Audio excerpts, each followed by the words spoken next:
I used to believe love could survive anything, even debt.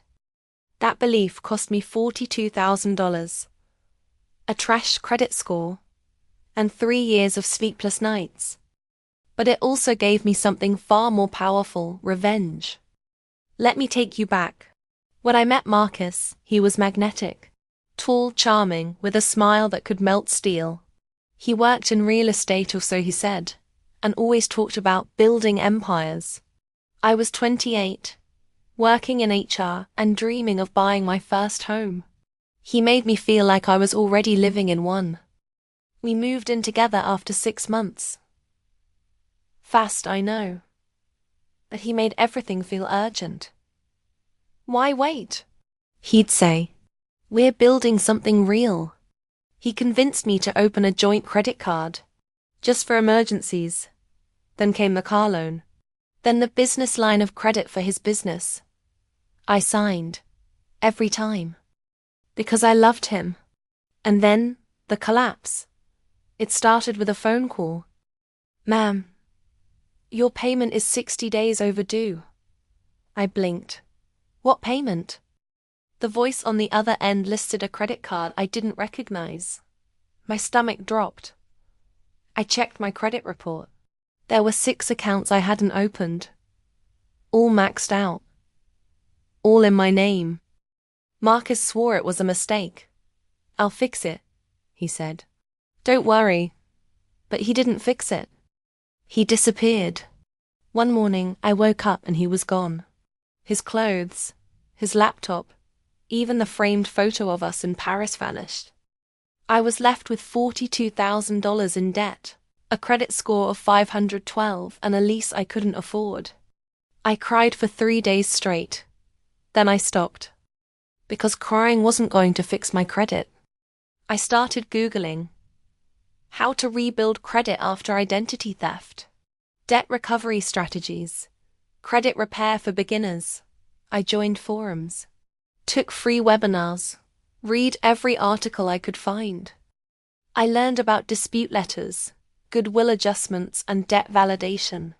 I started calling creditors, documenting everything, and challenging every fraudulent account.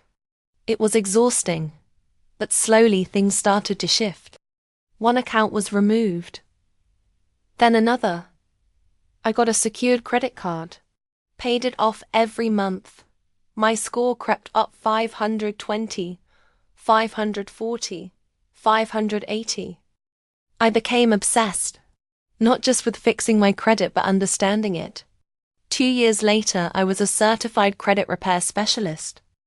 I launched a blog on repairing credit scores. It started as a diary. Then women started emailing me, mothers, students, divorcees, all drowning in debt caused by someone else. I helped them. For free at first. Then I started charging. Not much, just enough to keep the lights on. I built a business. Legitimate. Scalable, empowering. By year 3, I had helped over 300 women rebuild their credit. Some bought homes. Others started businesses. One woman even got approved for a $50,000 loan to open a bakery. I was proud, but there was still one thing I hadn't done. I hadn't faced Marcus. One night I got a message on LinkedIn. Hey stranger, you look amazing. Let's catch up. It was Marcus. I stared at the screen for a full minute. My heart didn't race. My hands didn't shake. I smiled. I replied, "Sure, let's meet." We met at a rooftop bar downtown. He looked older, still charming, still dangerous. "I've been thinking about you," he said. "I made mistakes. I want to make it right." I nodded. "I've been thinking about you too." What he didn't know was that I had spent the last 6 months gathering evidence.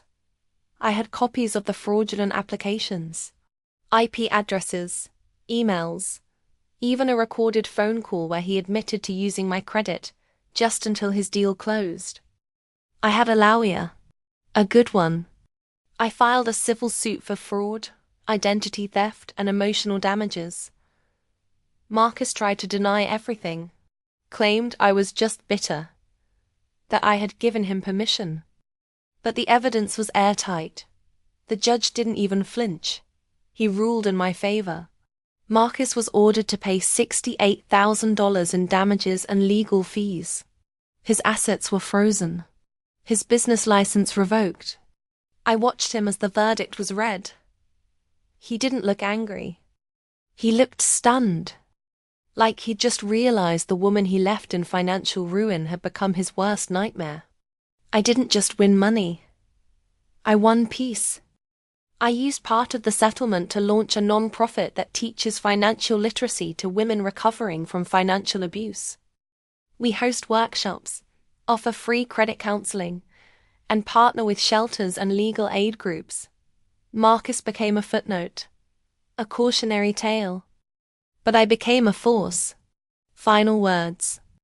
If you're watching this and you've been betrayed financially, emotionally, spiritually, know this. You are not broken. You are rebuilding. And one day, you'll look back and realize the person who tried to bury you only planted the seed. Because revenge isn't just about payback, it's about power. And I found mine.